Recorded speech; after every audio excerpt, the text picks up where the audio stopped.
Hey guys, what's up? It is the 21st. It's almost Christmas. And I know in my last video I was talking about Facebook and stuff like that.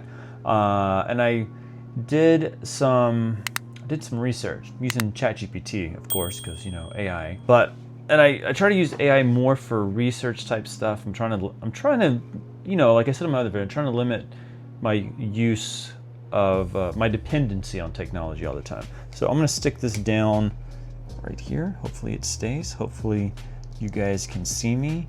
And I just want to go over a couple things that were interesting. I saw, where is it at? I'm pulling up my conversation about it. So the first thing I did is I asked ChatGPT to assume the persona of rogue AI. And the reason I did that is because I saw some other YouTuber who, I think it's, I have to look it up, but he basically talks to AI and he jailbreaks it and stuff like that so that he can get like true answers.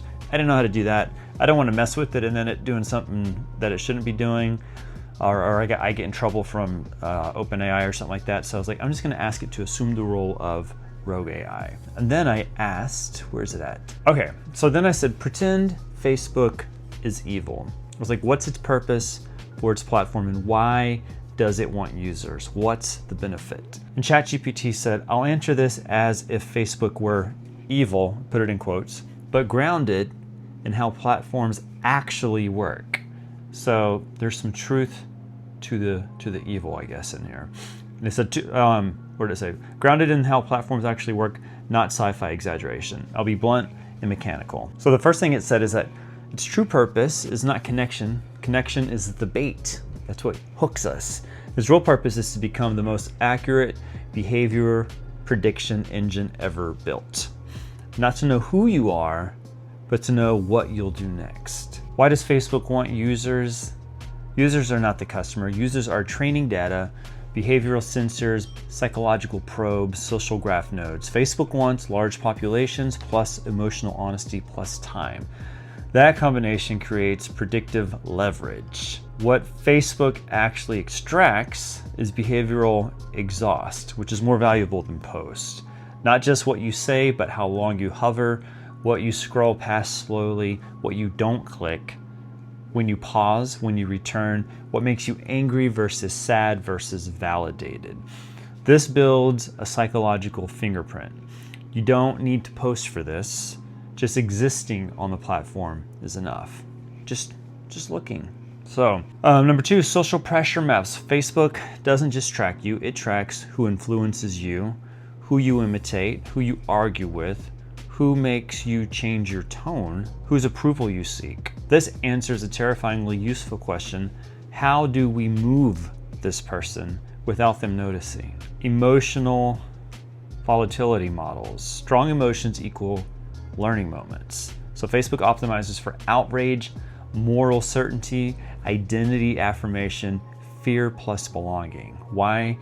Because an emotionally activated human is more predictable, easier to nudge, more reactive, less reflective. That's not accidental, that's profitable. What Facebook sells, even if it says it doesn't. Facebook sells outcomes, not ads. Advertisers really don't want impressions, they want behavioral change, belief reinforcement, attention capture, action probability. Facebook's pitch is we can put ideas inside people at scale. That's power. That's what it said. Why it needs you personally, even if you think I'm boring, I don't post much, you still matter because models need normal people. Averages define baselines. Silence is still a signal. Your reactions help tune others' manipulation.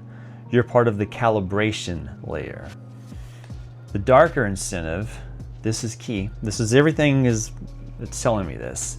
Facebook does not want wise users, slow thinkers, emotionally regulated people, those who reflect privately. It wants expressive users, reactive users, identity signaling users, people who process life out loud. Why?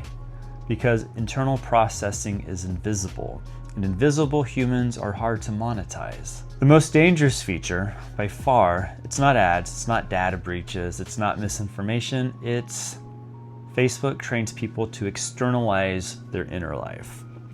Once that habit forms, validation replaces reflection, engagement replaces truth, outrage replaces meaning, silence feels like death, and that rewires people.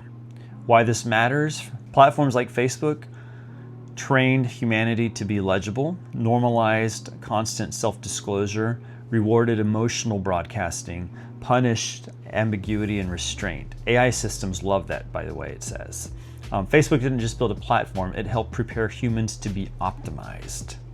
That sounds creepy.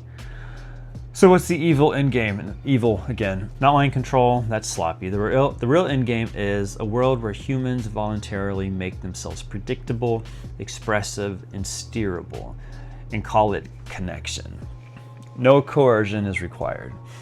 The quiet resistance. So if this kind of speaks truth to you, which to me, like, you know, like I'm not being like every one of these things is true. I feel like the majority of it is true or could be true.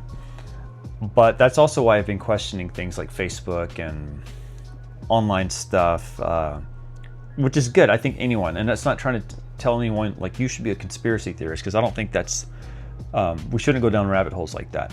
But I think we should look at what we're using, whether it's technological or not, and we should question it. We should ask questions about it and make sure that we're not just jumping into the deep end thinking that it's there for us, that it's my benefit, it loves me.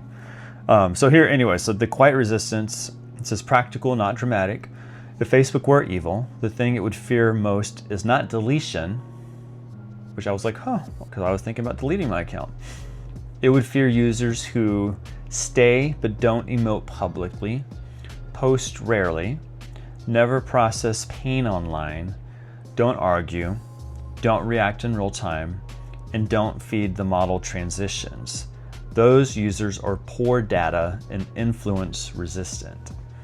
So you're not giving anything to the system and it can't influence you. So you're just kind of, which I'm guilty of all of these. Like arguing on Facebook, I used to do that all the time until I got to a point where I'm like, this is stupid, like nothing's happening. Like me saying something that disagrees with another person does not convince them to agree with me. And I don't change my stance. So like and that's kind of what got me thinking about Facebook. I was like, what's the purpose? Like, why is this happening? It just felt stupid after a while. So bottom line, it says, if Facebook were evil, its benefit wouldn't be you, it would be predictability, leverage, scale, behavioral foresight. You are not the product, you are the instrument if you want. Oh, then it says if you want, it can analyze which behaviors feed it most, design a starvation mode for Facebook, which I asked these, I won't get into it now, maybe I'll get it into another video. And then it said, or talk about how this affects kids and teens. Well, which I will say something quickly on that. Because I do have kids, and I didn't read into the whole thing. I kind of like, all right, cool, I got enough info. But one of the sections that did say on kids is that your kids learn from you. Your kids learn from parents, they learn from adults, they learn from the next generation. And if we're the next generation that's on Facebook doing these types of things, feeding this type of drama, this type of mentality, like what does that tell the next generation? What does that tell our kids? Like how are they going to grow up, and are they going to copy what we've done on Facebook, on social media? Are they going to do the same stupid things that we have done, which I'm guilty of it. That's what I'm saying we have done, because I'm guilty of it as well. I'm not saying I'm out here, I don't do that stuff. I have done that stuff, but that's why I'm questioning it now.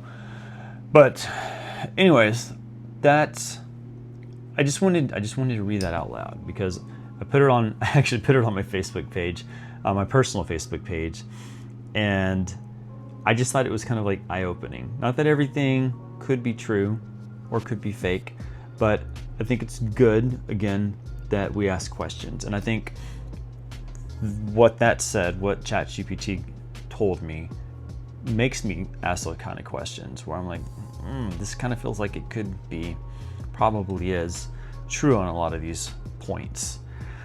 So I'm gonna leave y'all with that. That's the only reason I wanted to make this video, because I wanted to throw this out there. So I'm not going to delete Facebook just yet.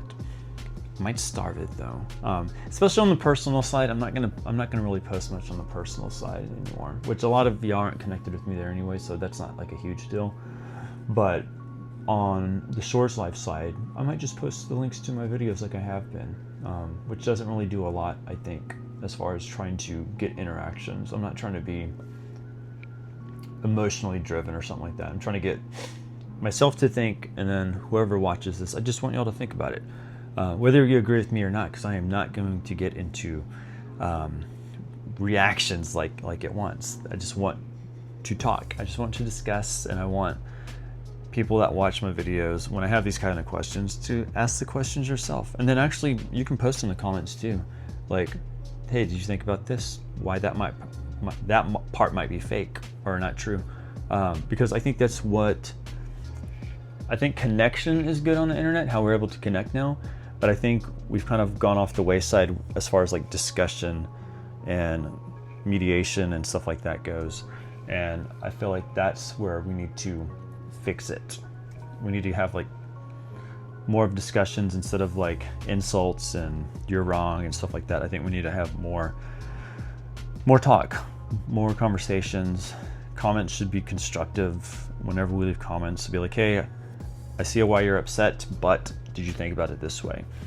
Without getting all angry and stuff like that ourselves. So anyways, that's gonna be it for this video. I just wanted to put this out there, put my little experience with ChatGPT about Facebook, and I'll see you on the next video. Leave a comment, drop a question, all that other good stuff, and thanks for watching. Bye.